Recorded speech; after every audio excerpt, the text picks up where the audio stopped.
परमात्मा पाप कर्म दंड को भी काट सकता है। अभी तक जिस भी संत व महापुरुष से मिले, उन्होंने यही बताया कि पाप कर्म फल भोगने से ही समाप्त होगा।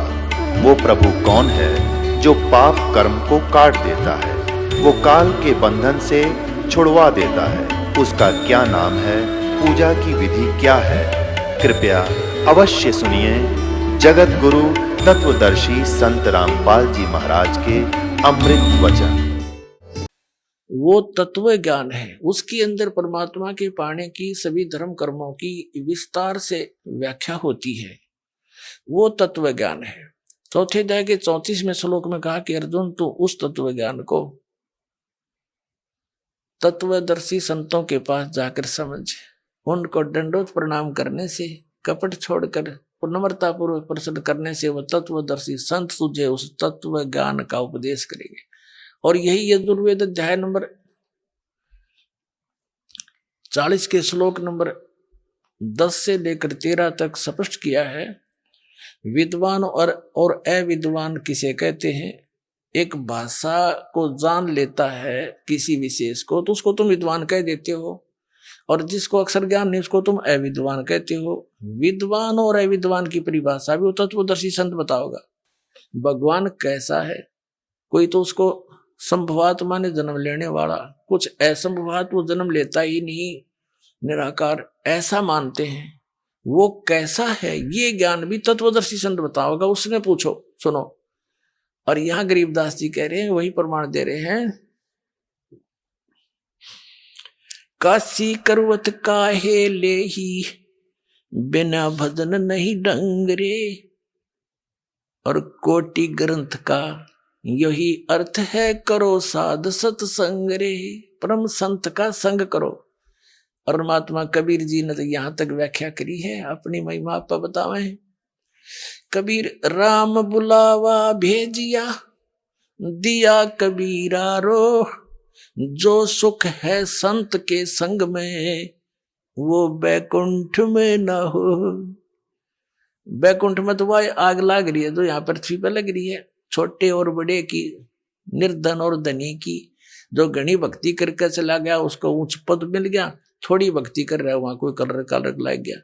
वह नो की नो बकवादे हैं। तो परमात्मा कहते हैं राम बुलावा भेजिया कि चलो स्वर्ग में। कबीर साहब हमें बताना चाहते हैं कि आपकी एक दिन ऐसी दशा हो जाएगी कि हमने स्वर्ग ना चाहिए, बाढ़ में जाए सा स्वर्ग जो हमारी पूंजी नाश करे, यही गधे बनते रहे हम। तो जो सुख है संत के संग में, साध के संग में, तत्वदर्शी संत के संग में, वो बैकुंठ में ना हो। अब कहते परानंदनी पारख लीजे, मूल मंत्र ओम अंगरे। गायत्री गलतान जान है, सोहम सुरती सुहंगरे। अब इसमें उक सतनाम के मंत्र का भी बताया है। गरीबदास जी कह रहे हैं कि चारों वेदों को पढ़ ले और एक ओम नाम जाप कर ले। उन चारों वेदों के पढ़ने का इतना लाभ नहीं जितना ओम नाम के जाप का है। तो कहने का भावार्थ है कि सदग्रंथों में जो सब कुछ ज्ञान दे करके निष्कर्ष बताया है कि इस मंत्र के जाप से मोक्ष होगा, तो वो जड़ी है। वह जड़ी खाने से लाभ होगी, जड़ी के गुण पढ़ने से नहीं। गुणों को पढ़ने से तो ज्ञान होगा कि इसमें ये लाभ है, ये यही एक जड़ी है, इतना। तो फिर कहते हैं रग यदु साम ये अथर्व बाखें, अर्ता में नाम मूल नहीं राखें। ये पंडित जी कहते हैं, ब्राह्मण गुरु आचार्य शंकराचार्य ऋषि में ऋषि चारों वेदों को तो घोट लेते हैं, कंठस्थ याद कर लेते हैं, और उसमें जो विशेष वस्तु है मंत्र जो जाप करने का, उसको मूल नहीं रखते, उसको आधार नहीं मानते। रग यदु साम अथर्व भाखें, उनको तो बोलते रहते हैं चारों वेदों को, और जा में मूल नाम नहीं रखे। मंत्र को आधार नहीं मानते वो लोग। जैसे हमारे को मूर्ख बना रखा था इन्होंने, ब्रह्म गायत्री, एक गायत्री मंत्र दे रखा था, गायत्री मंत्र। और वो यजुर्वेद अध्याय नंबर 36 का मंत्र नंबर 3 है, एक श्लोक है, और उसका आगे ओम ही न खुद ला दिया। यह भी गलती कर रखी है, क्योंकि भगवान कोई बालक थोड़ा ही है, उसने कसर छोड़ दी ओम लाने की। जब ज्ञान भगवान ने दे रखा है, ये मानते वेदों का ज्ञान भगवान ने दिया परमात्मा, तो परमात्मा ने जो अक्षर लिख दिया उसमें एडिशन और घटाने की जरूरत नहीं, आवश्यकता नहीं। वो मूर्ख है उसमें कोई और कोई ऐड करे या उसमें तो काटे पीटे। जैसे एक पिस्टन बना रखा है कंपनी ने, मोटरसाइकिल कार गाड़ी जो भी जिसका, और उसको एज इट इज ही फिट करना बुद्धिमता है, उसमें कोई और नट वेल्ड करके छोटा मोटा, और कोई नहीं होगा देखा भी ज्यादा वर्केबल हो गया, उसने तो नाश कर दिया। वो तो मूर्ख आदमी है, उसका उसे बैठा दिया, ओके तो फिट नहीं हो सकता। तो परमात्मा का की महिमा है वेद, और ओम नाम है ब्रह्म का, और महिमा है परम अक्षर ब्रह्म की। अब प्रधानमंत्री का आगे और कोई मंत्री लिख के भेज दे, मंत्री जी, मुख्यमंत्री जी, पहले तो वो एप्लीकेशन स्वीकार नहीं हो, वापस भेज देंगे, ये तो मुख्यमंत्री का जाएगा, भेज दो इसको। तो प्रधानमंत्री का आगे मुख्यमंत्री लिखने में तो सारा काम बिगाड़ दिया तुमने। मूर्ख किसी ये बिना पता मैं प्रधानमंत्री हूं या मुख्यमंत्री। वो एक गायत्री जाप बताया करते हैं, वेद का एक मंत्र, इसको 1 लाख बार जाप कर लो। पुण्यात्माओं, अकल का टोटा था यो हमारे अंदर, ज्ञान नहीं था, इसे वो हमने गुरु मिले थे। अब जैसे वेदों में परमात्मा की महिमा है उनके मंत्रों में, जैसे बिजली है और बिजली के गुण लिख रखे हैं किसी कागज पे, या पंखा चलाती है, ट्यूबवेल चलाती है, दूध रिड़क देती है, दूध बिलो देती है, और जो है अंधेरे को उजाले में बदल देती है। तो ये गुण है, ये बिजली के गुण हैं। और उसकी कोई चौपाई बना ले, उसका कोई दोहा बना ले या कविता बना ले उसकी, और उसने गाए जा कि 1 लाख बार पढ़ लो इसने, पर तू पंखा चलाती है, तू दूध भी रड़क देती है, नीचे से जल निकाल देती है, अंधेरे को उजाले में बदल देती है, मंड्याय रहे 1 लाख बार पढ़ ले और कनेक्शन ले वह नहीं। वो तो ज्ञान कराता है, वो गुणों की जो बुक है कि बिजली में ये गुण है, और वो गुण प्राप्त होंगे तो उस समय जब आप कनेक्शन ले लोगे। अब कनेक्शन लेने के बाद वो गुण तो याद रखने पड़ेंगे कि ये पंखा इस बटन से चलेगा, और मोटर इससे चलेगा, और एसी इससे चलेगा, और भाई कूलर इससे चलेगा। वो गुण तो याद रखने पड़ेंगे, लेकिन कनेक्शन बिना लाभ मिले को नहीं। तो पुण्यात्माओं, जो गायत्री मंत्र है यू तो एक मंत्र है, एक श्लोक है, इसमें तो 18,000 के आसपास मंत्र है 3-4 वेदों के। तो वो एक के पढ़ने से क्या होगा, वो तो ज्ञान तो हुआ भगवान का, लेकिन वो लाभ मिलेंगे इस दास के पास है वो कनेक्शन, ये लाइन मैन है उस परमात्मा का, यो देगा अपना वो कनेक्शन।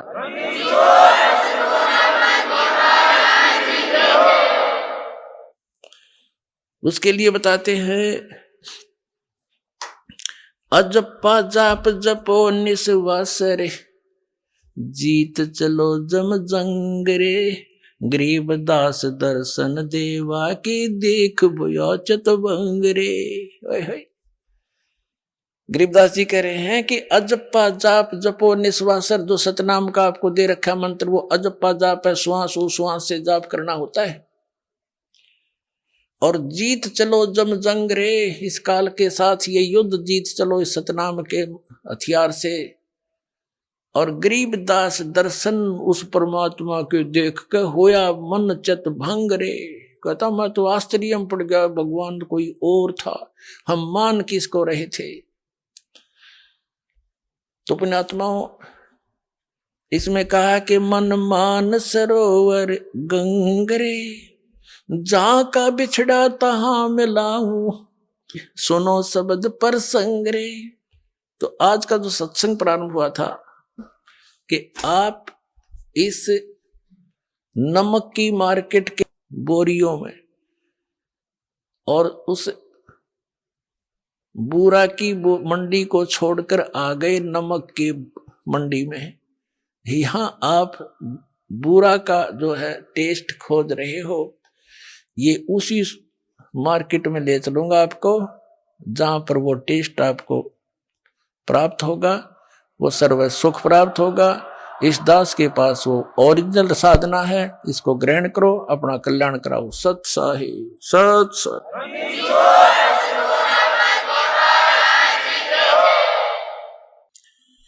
परम पिता परमात्मा पूर्ण ब्रह्म सारी सृष्टि के रचनहार कबीर परमेश्वर जी, ये हम सभी आत्माओं के जनक हैं। हम सभी जीव जितने भी इस काल के लोक में निवास करते हैं, पशु पक्षी जितने भी जलचर हैं और मानव हैं, देव हैं, ये सभी आत्माएं उस परम अक्षर ब्रह्म, उस कबीर भगवान की है।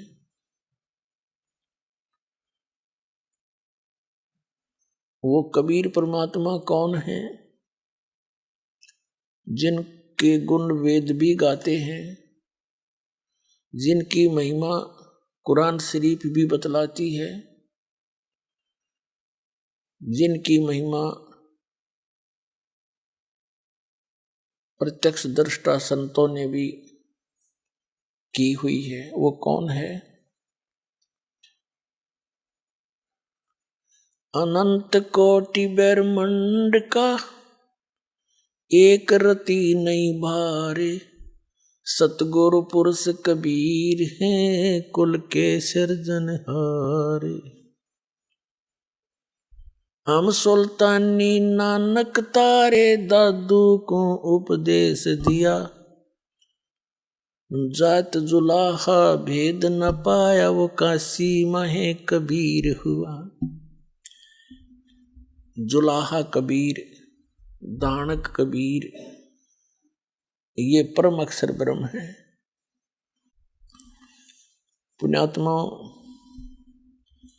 हम परमात्मा की परिभाषा का कैक है भी नहीं समझ सके आज तक, जब तक ये तत्व ज्ञान हमें प्राप्त नहीं हुआ था। हमें ये तत्व ज्ञान हीन संत ऋषि महर्षि आचार्य शंकराचार्य जो भी भगवान की सतिथि बताते, हम सहर्ष स्वीकार कर लेते थे। पुण्यात्माओं के आंखों में आंसू आते थे भगवान की चर्चा सुनकर, लेकिन वो काल की महिमा सुनाया करते थे और नाम भगवान लेते थे। आत्मा अपने पिता से जब से बिछुड़ी है, ये महाकष्ट उठा रही है।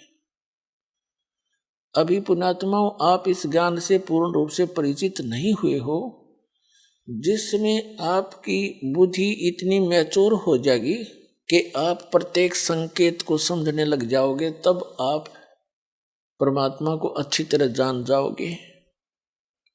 अभी तो आप ऐसी स्थिति में हैं जैसे कोई बालक उठाकर किसी पेन को और कहता है पिताजी ये क्या है, तो पिताजी कहता है कि बेटा ये पेन है। वो कहता है पिताजी कहता पेन है, या दादाजी जो भी जिससे वो पूछ रहा है, फिर कहता वो फिर बताता है ये पेन है। तो वो कहता कहता उसको रख के और चला जाता है। उसकी बुद्धि इतनी मैच्योर नहीं हुई है, इतनी विकसित नहीं हुई है, पिताजी ये बता क्या रहा है। और उसको अविश्वास भी नहीं, क्योंकि वो अपने फादर से पूछ रहा है, लेकिन उसकी बुद्धि स्वीकार नहीं कर रही पेन है क्या वस्तु। और जब वो थोड़ा सा बड़ा हो जाता है, फिर उसको कहते हैं बेटा या बेटी, वो पेन ला उठा करके दौड़ा जाता है और पेन उठा के ला देता है, फिर नहीं पूछता ये क्या है।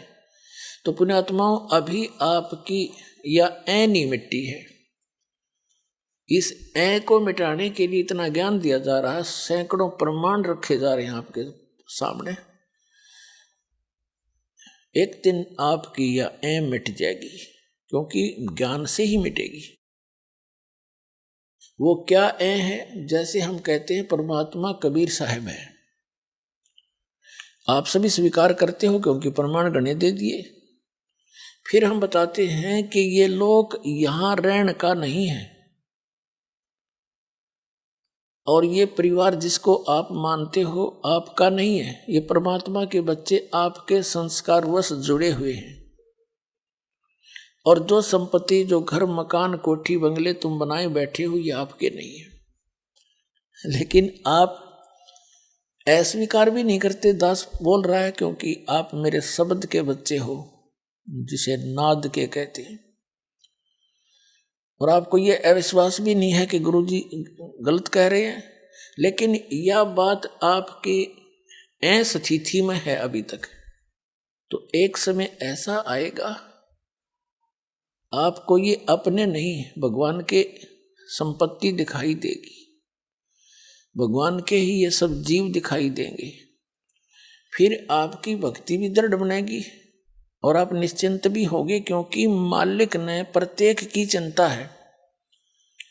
नौकर का जितना काम होता है नौकर उतना ही कर सकता है। उन बच्चों को जो उस मालिक ने देना है वो नौकर को दे देता है कि आप इनको ऐसे ऐसे सुविधाएं प्राप्त कराओ, तो नौकर का उतना ही काम है वो करवा दे। तो अभी हम मुखिया बनकर काम करा करते, फिर हम एक दास बनकर परमात्मा का जैसा भी जिसका रोल है, एक फिल्म है ये, तो इसमें जिसका जैसा रोल है उसको एक सुचारू ढंग से करें, भगवान से डर के करें, किसी की आत्मा नहीं दुखावे, क्योंकि सब उस मालिक के बच्चे हैं।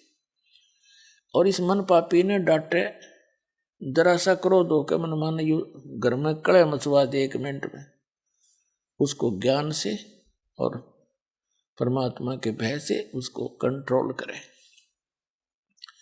तो अब दास तो आपको बता रहा है कि आप यहां बहुत कष्ट उठा रहे हो, और आप इस बात से को सुन अवश्य लेते हो, लेकिन ये समझ में नहीं आता कि कष्ट कैसे उठा रहे हैं। कोई समझता है कि मैं बीमार हूं इसलिए कष्ट है मुझे, नहीं। यहां जो मूल कष्ट है जन्म और मरण का, ये भारी रोग है। उसके बाद 84 लाख योनियों में, पशु पक्षियों के शरीरों में पुण्यात्माओं कैर टूट रहा प्राणी पे।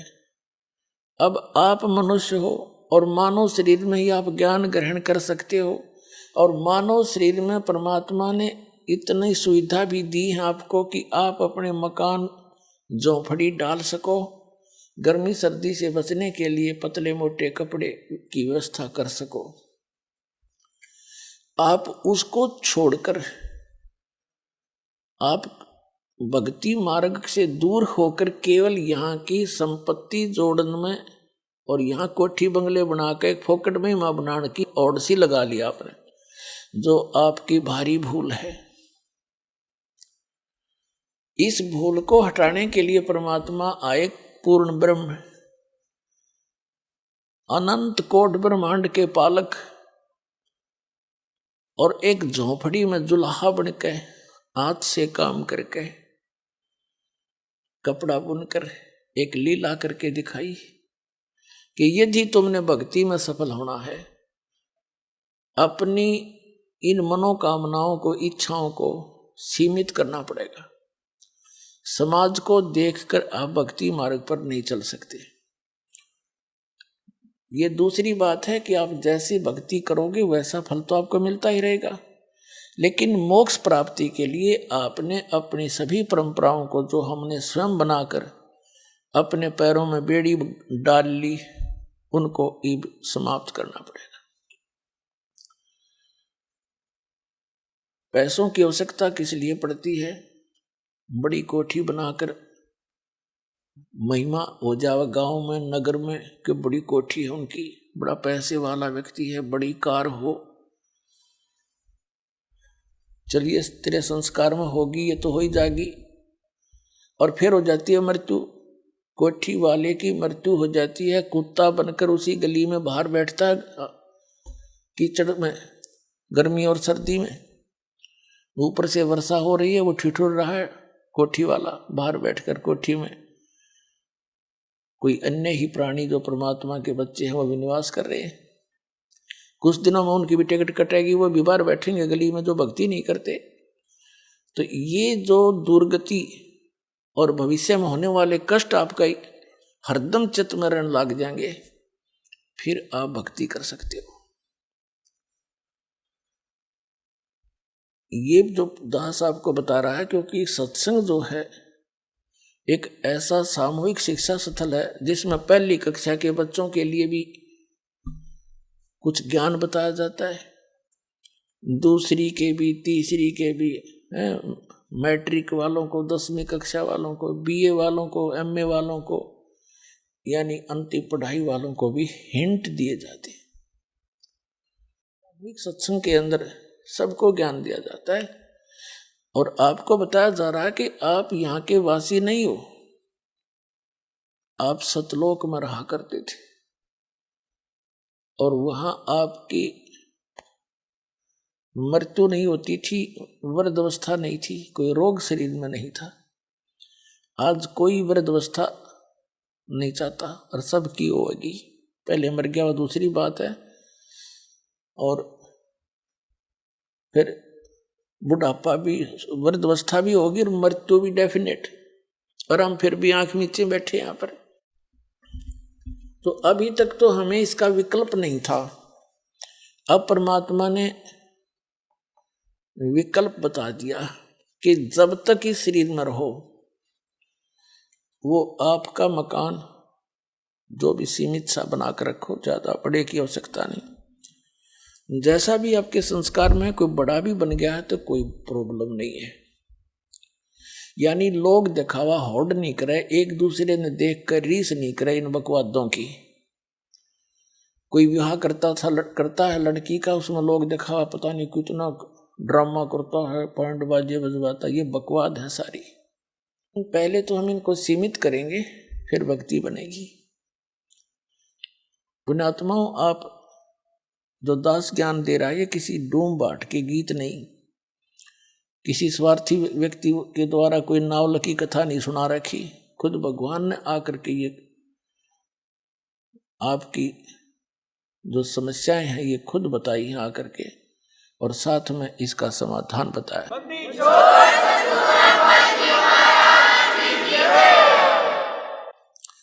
और आप जी ने बहुत दिन हो गए यहाँ कष्ट उठाते ने। अब परमात्मा कबीर जी आपके पिता हैं, सभी हम सब के, और आपके दुख को देखकर वो स्वयं दुखी रहते हैं। आपने गलती अवश्य कर दी, और जैसे एक सेब खराब हो जाती है, सेब विक्रेता को वो सेब बहुत प्यारी होती है,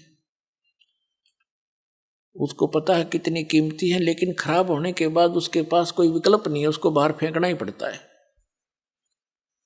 तो पुण्यात्माओं, हम उस सतलोक में रहने के लायक रहे नहीं थे, इसलिए परमात्मा ने हमें बाहर फेंकना पड़ा कि ये औरों को खराब ना करते हैं। तो अब वो कितने दयालु हैं कि शायद इनकी बुद्धि ठिकाने आ गई हो, इतने कष्ट उठा करके अब मान जा मैं अब भी सीने के लगा कर सतलोक ले जाऊंगा अपने बच्चों को, वहां कभी दुख नहीं होगा, कभी मृत्यु नहीं होगी। तो इसके लिए बताते हैं, यहां जो परमात्मा स्वयं आए थे, एक झोपड़ी में रहा करते, घास फूस की छात बना के, लकड़ों के टांग के, और उसमें 120 वर्ष रहे और सारी सृष्टि का पालन करते थे। वो सारी सृष्टि के पालक हमें ये दिखाने के लिए कि यदि तुमने मोक्ष चाहिए, ये बकवाद छोड़नी पड़ेगी, समाज को नहीं देखना होगा, एक दास बनकर रहना होगा। वैसे तो भक्ति के लिए चाहे सेठ भी है, भक्ति वो भी कर सकता है, जैसे धर्मदास जी थे, लेकिन मर्यादा के अंदर रहकर ही भक्ति की उन्होंने। तो वो परमात्मा हमें इसलिए दिखाने आते हैं कि भाई तुम ऐसे विश्वास करके देखो जैसे परमात्मा ने एक रोल किया। एक बिल्कुल निर्धन व्यक्ति, हैंड टू माउथ, कपड़ा जैसे रेजा कपड़ा बनाया करते थे, कपड़ा बन गया, बेच दिया। बेचना नहीं, कमाई उसकी जो मेहनताना मिलता था उसका, और जो मेहनताना उनको मिला उसमें से एक परिवार का भी पोषण किया, परिवार कैसा था परमात्मा कबीर जी का? उनकी कोई पत्नी नहीं थी, उनके कोई माता पिता नहीं थे, उनके कोई बालक नहीं थे, क्योंकि हमारे को आज तक परमात्मा का ज्ञान प्राप्त ही नहीं हुआ। हमने श्री राम, श्री कृष्ण, राजा दशरथ के पुत्र, इन राजाओं की और भगवान बना करके केवल इनकी कथाएं सुनी थी। जो परमात्मा की कथा हमारे सदग्रंथ बताते हैं, वेद सबसे प्रमुख माने गए हैं। तो जो भगवान लीला करता है, जो उसके गुण हैं, वो वेदों में वर्णित है। और वो वेदों में वर्णित जो लीलाएं हैं, वो केवल कबीर देव ने, कबीर साहब काशी वाले धानक जुलाए ने कर रखी है। इस विश्व में किसी महापुरुष की ऐसी लीला नहीं जो वेदों से मिलती हो। तो कबीर परमात्मा है, पूर्ण ब्रह्म है, सत्य पुरुष है। तो ये परमात्मा को परमात्मा सिद्ध करने के लिए इतने प्रमाण आपके समक्ष बताए जाते हैं। तो उस परमात्मा ने जैसे कपड़ा बनते थे, उनका परिवार कोई नहीं था, उनके मतलब उनके माता पिता या बालक नहीं थे। नीरू नीमा नाम के एक मुसलमान निसंतान थे, पति पत्नी।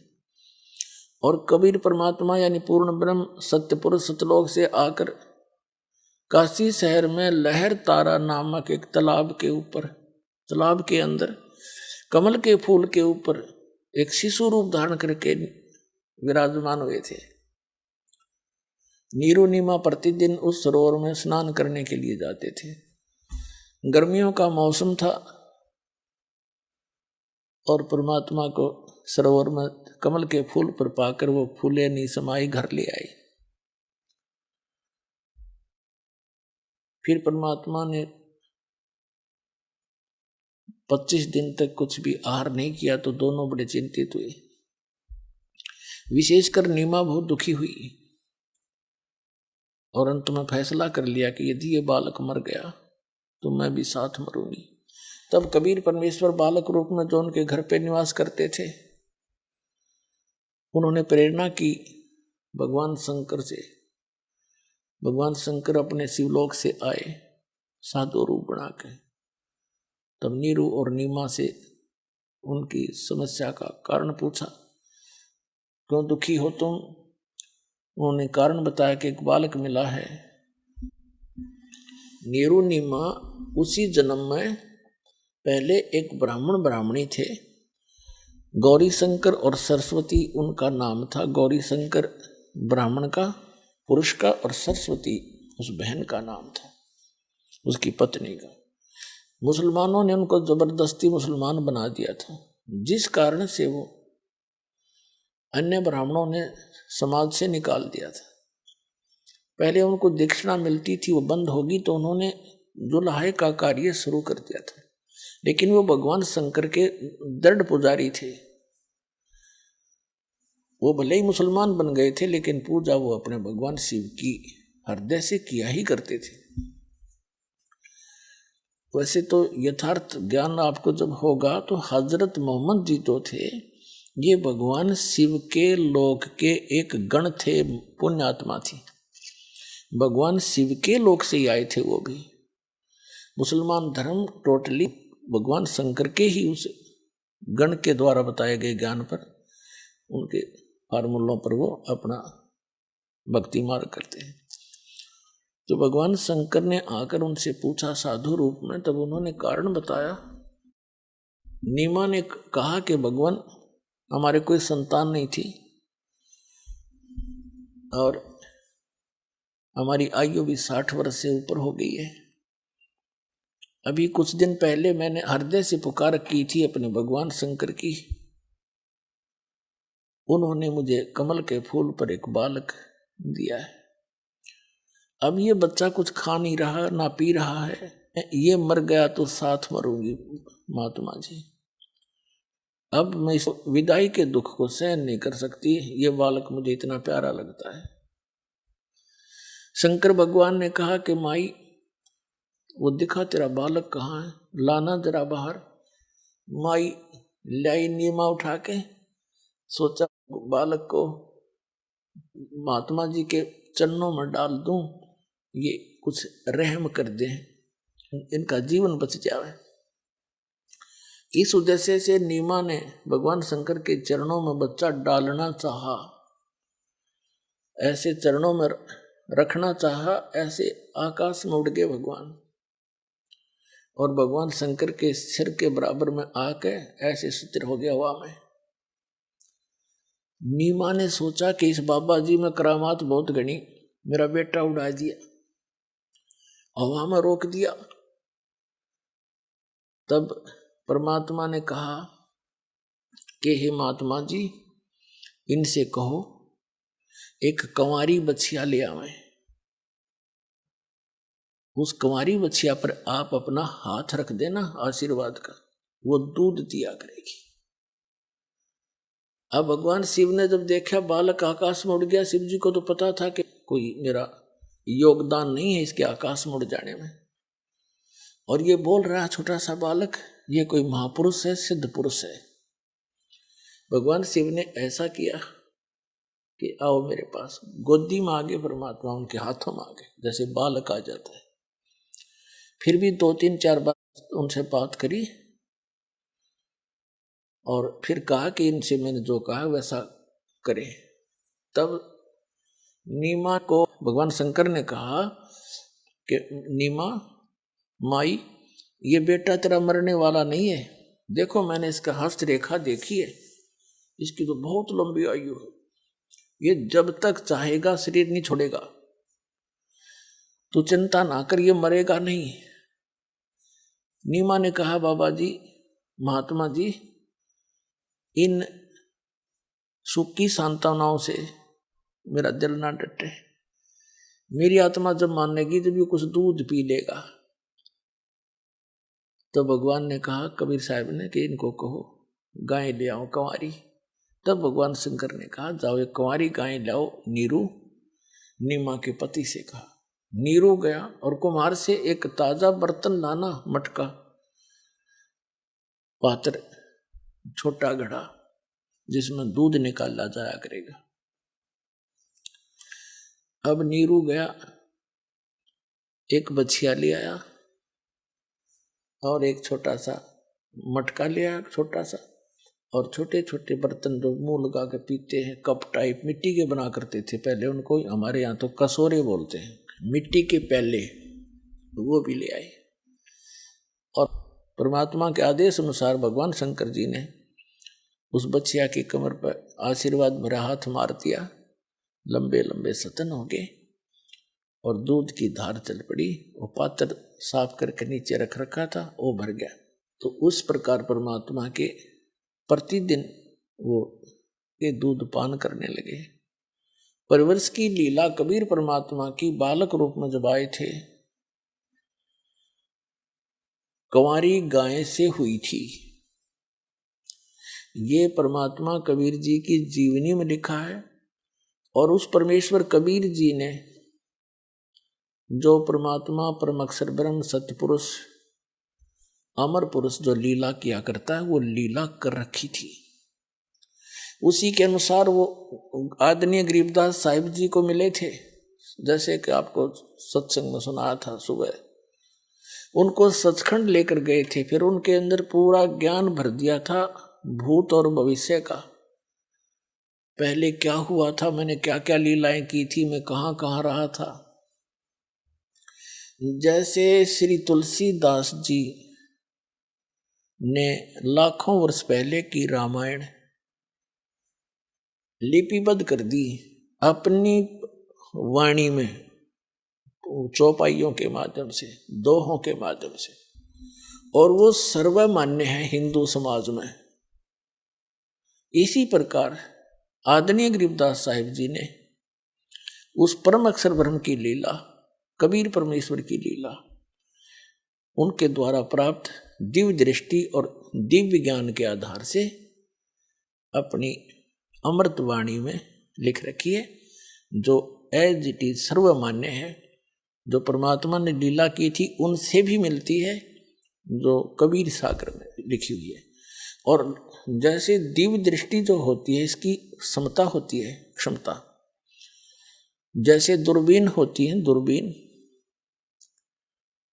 उनकी क्षमता होती है, एक तो 1 किलोमीटर तक का दिखा दे, एक मनमाने आसमान में सैकड़ों किलोमीटर तक या दूर तक का देख सकती है। इसी प्रकार दिव्य दृष्टि और दिव्य ज्ञान की भी अपनी क्षमता हो। तो आदरणीय गरीबदास साहिब जी के पास जो दिव्य ज्ञान और दिव्य दृष्टि थी, वो श्री तुलसीदास जी के दिव्य ज्ञान और दिव्य दृष्टि से कहीं अधिक महत्वपूर्ण और ज्यादा शक्तिशाली थी, अधिक श्रेष्ठ थी। तो आदरणीय गरीबदास साहिब जी ने भी अपनी वाणी में प्रमाण दिया है। तो पुण्यात्माओं, सबसे पहले तो आपको परिचित कराते हैं कि क्या ये लीला कबीर साहब ने की, कंवारी गायों का दूध पिया बचपन में, वो कहाँ प्रमाण है? आपके रूबरू करते हैं पवित्र कबीर सागर के अंदर। अपने आत्माओं, जब तक आप जी को ये विश्वास दृढ़ नहीं होगा कि हम जिस परमेश्वर की शरण में हैं वो कौन है और कितना लाभ दे सकता है, तो तब तक आप दृढ़ नहीं हो सकते। आपको दृढ़ करने के लिए ये ढेर सारे प्रमाण दिखाए जाएंगे और इस ज्ञान को समझने के बाद आपकी स्थिति ऐसी हो जाएगी। कबीर साहब ने बताया है कि बंदी छोड़ दयाल जी, ऐसे बोला करोगे तुम, आपकी आत्मा कहा करेगी, बंदी छोड़ दयाल जी तुम तक हमारी दौड़े, जैसे काग जहाज कहा अब सूजत और न ठोरे। जैसे समुद्री जहाज के ऊपर कौवा बैठकर चला जाता था और सामने बैठ जाता, वो खाना खाने के अगे रोटी खाएंगे मुझे भी डाल लेंगे। शाम को वो खाना खाने के समय वो खा रहे होते हैं, वो बैठ जाता ऊपर चला जाता है। रात्रि में 200-300 किलोमीटर, 400-500 किलोमीटर जहाज चला जाता है। और पुराने समय में क्या होता था कि ये दिशा सूचक कई बार जो सही दिशा नहीं बता रहे होते थे, उसका कारण ये होता था कि समुद्र में कई चुंबकीय चट्टानें होती हैं, जिस कारण से वो दिशा सूचक चुंबक डिस्टर्ब हो जाता था। तो जहाज के जो चालक होते थे वो सुबह अपने दिशा सूचक यंत्र को चेक करने के लिए जो कौवा जहाज पर बैठा होता है उसको विवश कर देते थे, डले मार मार कर उड़ने के लिए। बहुत पुराने समय की बात है। और कौवे के अंदर एक विशेषता दी है परमात्मा ने कि वो उस दिशा को कभी नहीं भूलता जिस दिशा से वो चला था, पूर्व से चला था या पश्चिम से चला था या दक्षिण से चला था। तो कौवा उड़कर उसी दिशा को बैक होने की चेष्टा करता है जिस दिशा से वो चले थे, एग्जैक्ट। तो उधर से कौवे की दो दिशा देख करके अपनी दिशा को वो चालक अपने यंत्र को चेक कर लेते थे और अपनी दिशा से भी वो कन्फर्म हो जाते थे कि हम सही जा रहे हैं, नहीं तो ठीक कर लेते थे। अब कौवा 150-200 फुट तक दौड़ता है, उड़ जाता है वापस आने के लिए कि वहां से पत्थर उत्थर मार दिए उसके। अब उस जहां देखता वहां जल ही जल है और जल में जहां बैठे वहीं डूब मरे। चारों तरफ देखकर वो वापस कहीं स्थान उसको बैठने का यानी सपोर्ट नहीं मिलता, सब डूबने का स्थान, मृत्यु का स्थान दिखाई देता है। तो वापस आकर के वो जहाज पर ही शरण देता है और फिर वो चालक उसको कुछ नहीं कहते। तो जिस प्रकार उस जहाज के कौवे को उस जहाज के अतिरिक्त अपनी जीवन रक्षा का स्थान कहीं नजर नहीं आया और वापस में वो जहाज ही आकर ग्रहण किया, जहाज में बैठा और सारा डूब मरण का था। तो परमात्मा कबीर जी कहते हैं जिस समय आप जी को मेरी पहचान हो जाएगी, उस समय आपकी आत्मा ये पुकार करेगी, बंदी छोड़ दयाल जी तुम तक हमारी दौड़े, जैसे काग जहाज का अब सूजत और न ठोरे। और ठिकाना पृथ्वी पर आपने दिखाई नहीं देगा इस सतलोक आश्रम पर वाला के अतिरिक्त। ऐसी स्थिति कर दूंगा आपकी।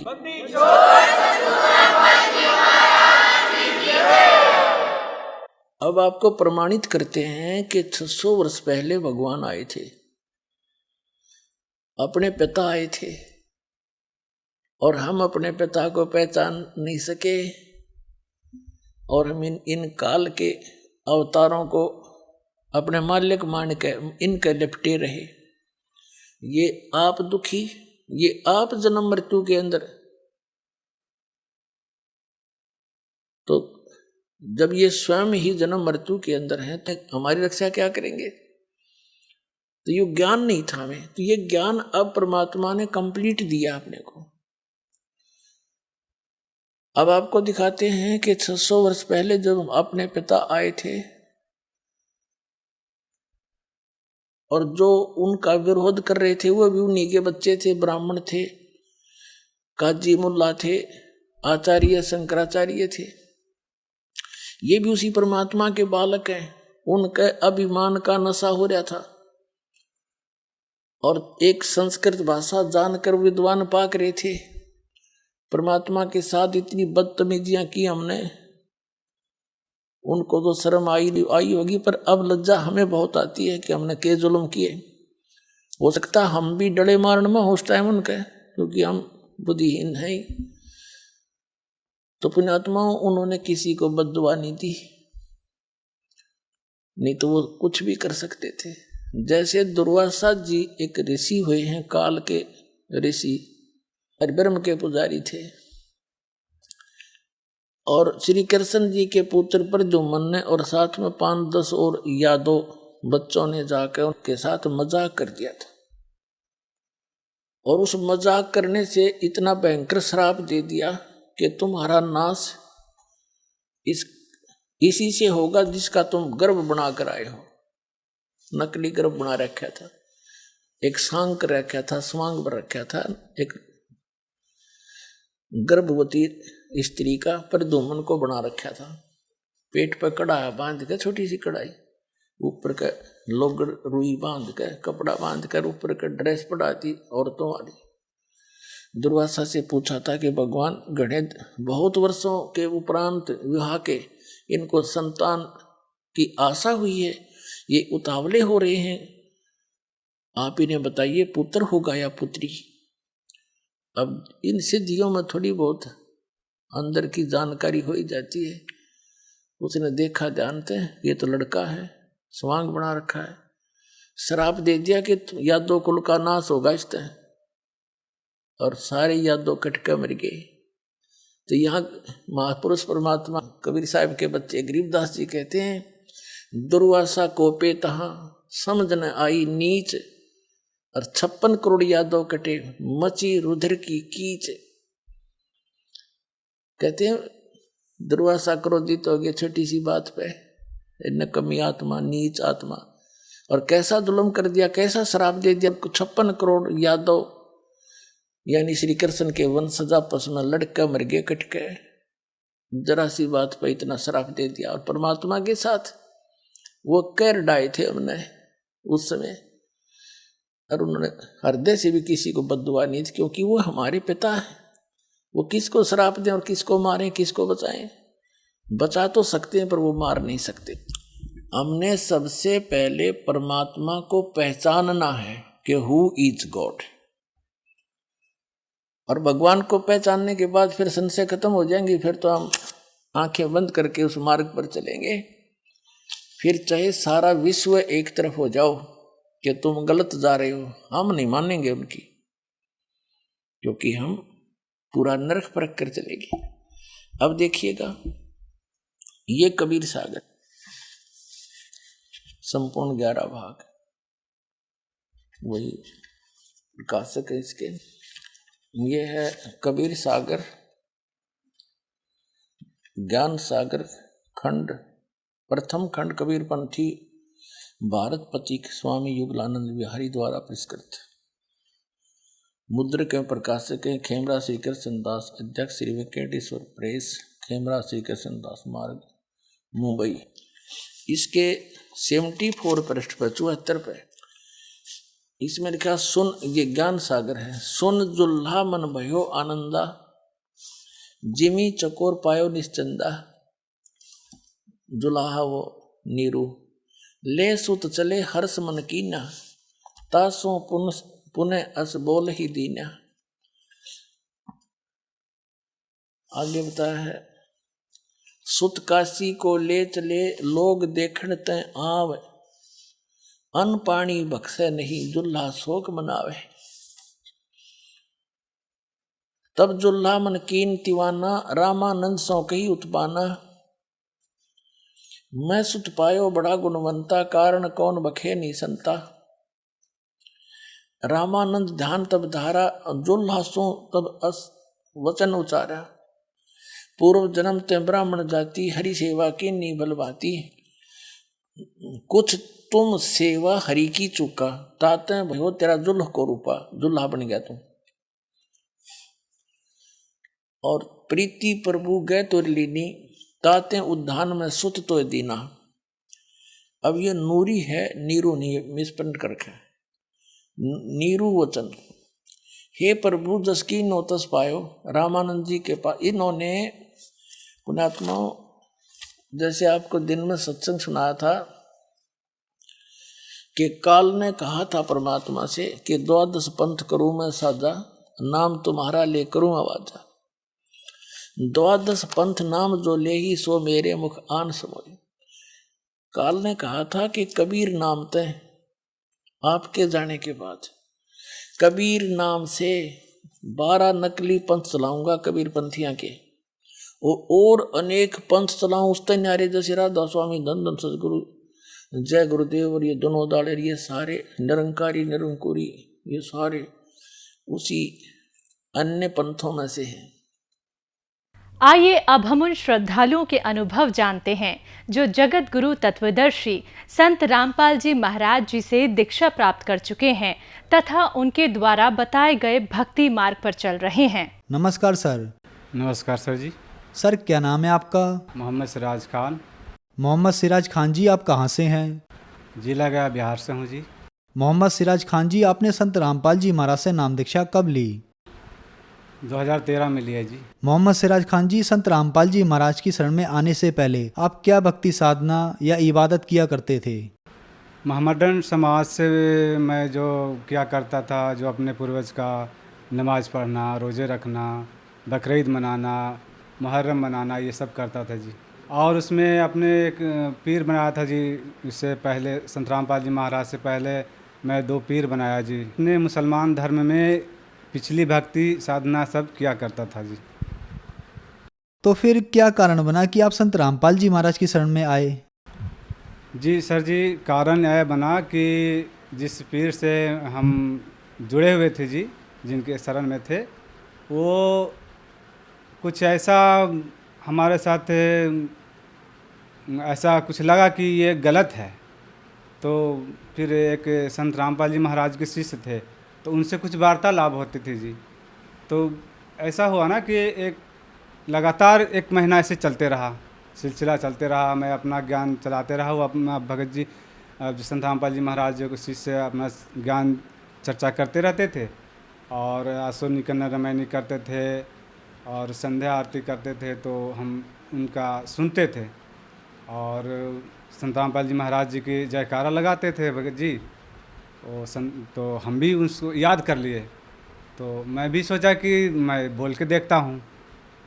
अपने जयकारा लगाता था, संत रामपाल जी महाराज जी की जय, कबीर परमात्मा की जय, मतलब इस तरह से मैं याद कर लिया था। तो लगाता था जी, तो हमको अंदर से लगता था ना कि बहुत सी ताकत मिल रहा। तो फिर जैसे जैसे और लगता था कि और मैं बोलूं, तो इस तरह से बोलना स्टार्ट कर दिया जी।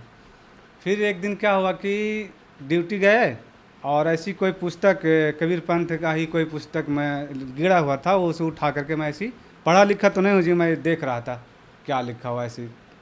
तो आए संत रामपाल जी महाराज के शिष्य, बोले सच्चा है भाई? तो हम भी बोला सच्चा ही भाई। तो बोले कि भैया ये पुस्तक क्या पढ़ते हो? पुस्तक हम देते हैं, वो पढ़ना। कौन सा पुस्तक है? बोले कि ज्ञान गंगा है। हम बोले और कुछ? तो एक आपको हरियाणी नू इस तरह से पुस्तक बताए। तो हमने कि आप हमको दे दो, हालांकि पढ़ा लिखा तो मैं नहीं हूँ, लेकिन फिर भी दे दो, मैं देखूँगा। उसके बाद घर लेके आया, शाम में घर लेके आया। बोले देने समय संत रामपाल जी महाराज जी के शिष्य बताए कि भैया ये पुस्तक मत समझना, ये आपके अल्लाह जा रहे हैं साथ में। तो हमें पूरा विश्वास हो गया भगत जी उस समय, जो कह रहे हैं एकदम सही बता रहे हैं, मतलब ऐसा हमको फील हो रहा था। तो घर लेके आए, तो पढ़ा लिखा तो नहीं था जी, लेकिन थोड़ा सा ऐसी देख रहा था। तो घर वाले हमारे पत्नी जी थे और बच्चे लोग मजाक उड़ा रहे थे कि पापा तो पढ़ते नहीं हैं, आज पुस्तक पढ़ रहे हैं। तो हम बोला ठीक है कोई बात नहीं, हम ऐसा हमको लग रहा हम देख रहे हैं। तो जैसे सुना करते थे पहले कि कोई कबीर पंथ ऐसा जो था, जो पुस्तक लेके बोलता था कि ये भी सही है, ये भी सही है, मैं उसी तरीक़ा से करने लगा जी, ये भी सही है, ये भी सही है। और इसी करते करते हमें पढ़ना आ गया जी। फिर धीरे धीरे पढ़ने लगा। तो सबसे पहले पढ़ा सृष्टि रचना जी। तो सृष्टि रचना पढ़ने के बाद तो हमको लगता कि अरे तो ऐसा इतना अच्छा ज्ञान कहाँ था, मतलब अंदर से आत्मा हमको रोने लगा उस समय पढ़ते समय में। तो हम बोले पत्नी को, बोले कि अब तो हम जाएंगे उनके शरण में, अब थोड़ा देख लेते हैं और कुछ। तो 1 महीना बीता जी। नहीं जी, उससे पहले हमारे बच्चा का तबीयत ख़राब हो गया था, बम्बई में रहता था, सिलाई का काम करता था, तो बम्बई में रहता था। उससे पहले 1-2 दिन के बाद जो पुस्तक लाए, 1-2 दिन के बाद ही उनका तबीयत ख़राब हो गया हमारे बच्चा को। तो भगत जी संत रामपाल जी महाराज जी से पुस्तक देने के समय बताया था कि भैया कोई ऐसा समस्या, बड़ा समस्या आएगा ना, तो इनसे प्रार्थना करना दंडवत करके, और आपका सही काम हो जाएगा भाई। तो याद आ गया। तो उसी समय मैं दंडवत किया, संत रामपाल जी महाराज जी की फ़ोटो ऐसे खोल दिए किताब को और दंडवत किया। बोले मालिक आप तो जानी जान हो, हम तो अंधे हैं, हम पता नहीं आप कौन हो, लेकिन मुझे अल्लाह का खोज है, मैं पहले ही से खोज कर रहा हूँ, लेकिन पता नहीं हम सही जगह पर हैं या गलत जगह पर हैं, आप ही जानो। लेकिन आज हमने आपसे प्रार्थना कर रहे हैं, हमारे बच्चा को ठीक कर दो, और ठीक कर दीजिएगा तो हम आपके शरण में आ जाएंगे। इतना कह के दंडवत करके और उठ गए। भगत जी 10 मिनट के बाद रिजल्ट ऐसा आया तो मैं हैरत रह गया कि वहाँ से बोले भैया आपका बेटा तो एकदम ठीक हो गया। बोले ऐसे कैसे? वो सोचा ना कि जो पीर का, जो पहले जिस पीर का दामन में था, उससे कुछ बोला था। वो बोला कि आप बोले थे क्या भैया? हम बोले कि नहीं ऐसा कुछ हम नहीं बोले, हम मन ही मन में अपना बोले कि हम एक ऐसी घर बैठे एक पुस्तक था, उनमें संत रामपाल जी महाराज जी के फ़ोटो लगा हुआ था, उससे हम ऐसी प्रार्थना किए थे। तो फिर बोलने में मतलब वो दूसरा फील समझा, क्योंकि वो पहले गुरु भाई था। तो हम जब बोले ना तो उसको चोट सा जैसा लगा, फिर चुप हो गया। तो फिर हमें तो विश्वास हो गया कि अब तुम्हारे परमात्मा, हमारे अल्लाह तो यही है, जो कि 10 मिनट के अंदर ऐसा रिजल्ट आ गया जी। उस समय हम ठान लिए कि अब हम संत रामपाल जी महाराज के शरण में जाएंगे ही जाएंगे, चाहे दुनिया कुछ भी कह दे। तो घर में बहुत सा मुर्गी वगैरह रहता था, मतलब नफरत सा जैसा होने लगा। और उसके बाद वो जो संत रामपाल जी महाराज जी के शिष्य थे, उनसे हम चिप में अपना मेमोरी में डलवा लिए थे कि भैया से कुछ हमको डाल दो, हम सुनेंगे। तो वो सत्संग डाल दिए। वहाँ संत रामपाल जी महाराज जी के बरवाला आश्रम में ले गए, संत रामपाल जी महाराज से नाम दीक्षा लिए। मोहम्मद सिराज खान जी, संत रामपाल जी महाराज से नाम दीक्षा लेने के बाद आपको क्या लाभ मिले? भगत जी लाभ तो बहुत सारे मिले हैं संत रामपाल जी महाराज जी की दया से, लेकिन मोटा मोटा सा लाभ बताता हूँ मैं। सबसे पहले लाभ तो भगत जी आपको पहले बताया कि हमारे बच्चे का बीमारी ठीक हो गया।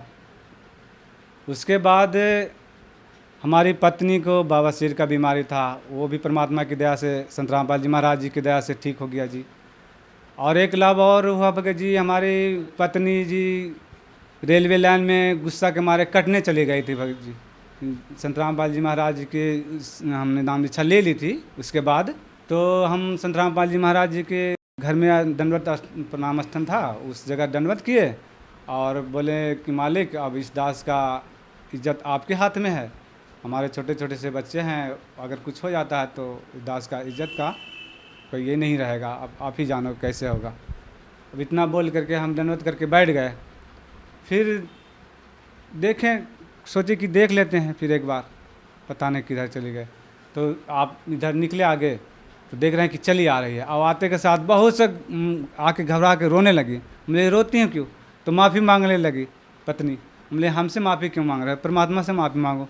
हम तो परमात्मा से अर्जी लगाए थे। हमारी पत्नी का जीवन दान दिए परमात्मा संत रामपाल जी महाराज। उसके बाद जी हमारे महल्ले एक बेटा है, वो प्रणाम स्थल के नीचे ही वो सोता था जी रात में, और एक चौकी था बगल में जी आगे, उस पर हमारे बड़े बच्चे सोते थे और बच्चे सोते थे। और नीचे जो चौकी के नीचे जो होता है ना, एक सांप ऐसे बैठ करके और ऐसे करके गुरुजी के सामने का फ़ोटो और दम तोड़ दिया जी। हमारे बच्चे ऐसे लेटे हुए थे सामने रात में। फिर क्या हुआ कि रात में आवाज़ मिलता था, लेकिन पता नहीं, हमको लगता कि बाहर में बोलता होगा। फिर हमारी बच्ची जी, छोटी सी बच्ची है, वो झाड़ू देने के लिए गए तो देखा कि अरे ये तो क्या है, तो निकाला तो देख रहे हैं कि इसी सांप ऐसे बैठा हुआ और ऐसे फंद मार के दम तोड़ दिया भगत जी। फिर उसके बाद फिर एक लाभ और भगत जी संत रामपाल जी महाराज जी की दया से हुई कि हमारे बड़े वाले बच्चा को पथरी का शिकायत हो गया था जी, वो परमात्मा की दया से वो भी ठीक हो गया जी। सर जी ये है डॉक्टर का ये रिपोर्ट है अल्ट्रासाउंड का, उन्होंने अल्ट्रासाउंड में बता दिया जी कि ये 2 पथरी हो गया है जी। ऑपरेशन बोला था, लेकिन संत रामपाल जी महाराज जी की आश्रम पर प्रार्थना लगाने से परमात्मा संत रामपाल जी महाराज की दया से हमारे बच्चे का पथरी का ऑपरेशन नहीं कराना पड़ा और अपने आप ठीक हो गया जी। मोहम्मद सिराज खान जी, क्या आप कोई नशा भी करते थे? जी मैं नशा बहुत करता था जी, काम करके आते थे जी, ताड़े पीना, कभी दारू भी पी लेना अपने साथी संगत के साथ, गांजा भांग बीड़ी सिगरेट सब नशा करते थे जी। संत रामपाल जी महाराज जी की दया से जब नाम दीक्षा लिए जी तो सारे नशा छूट गए जी, सारे हमारे कष्ट दूर हो गए जी। और हमारे परमात्मा संत रामपाल जी महाराज की दया से आज यहाँ एक कट्ठा ज़मीन भी परमात्मा की दया से हो गई जी, संत रामपाल जी महाराज की दया से जी। मोहम्मद सिराज खान जी, आपने संत रामपाल जी महाराज से नाम दीक्षा ली और आप मुस्लिम समाज से हैं, तो क्या संत रामपाल जी महाराज से नाम दीक्षा लेने के बाद आप हिंदू बन गए? जी हमारे संत रामपाल जी महाराज हिंदू नहीं बनाते जी। हमारे संत रामपाल जी महाराज जो धर्म में है, मुस्लिम है तो मुस्लिम रहो जी, लेकिन अपने ग्रंथों को देखो और ग्रंथ में जो भक्ति विधि है वो करो, ये हमारे संत रामपाल जी महाराज जी बताते हैं। हिंदू धर्म का ग्रंथ है तो हिंदू को बताते हैं कि अपने ग्रंथों से तुलना कर लो, ग्रंथ क्या बताती है वो भक्ति करो। हमारे संत रामपाल जी महाराज जी यही बताते हैं जी। संत रामपाल जी महाराज से नाम दीक्षा कैसे ले सकते हैं? जी संत रामपाल जी महाराज जी की दीक्षा लेने के लिए हम एक चैनल टीवी पर आते हैं, उनका प्रोग्राम आते हैं, उसमें पीली पट्टी पर नंबर चलते हैं, उसे पीली पट्टी पर नंबर लेकर के अपना किसी नज़दीक सेंटर से संपर्क करें और अपना नाम दीक्षा ले, जीवन कल्याण कराएं। धन्यवाद सर। धन्यवाद जी।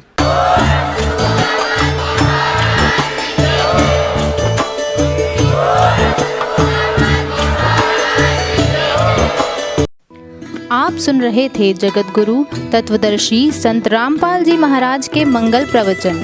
अधिक जानकारी के लिए संपर्क करें।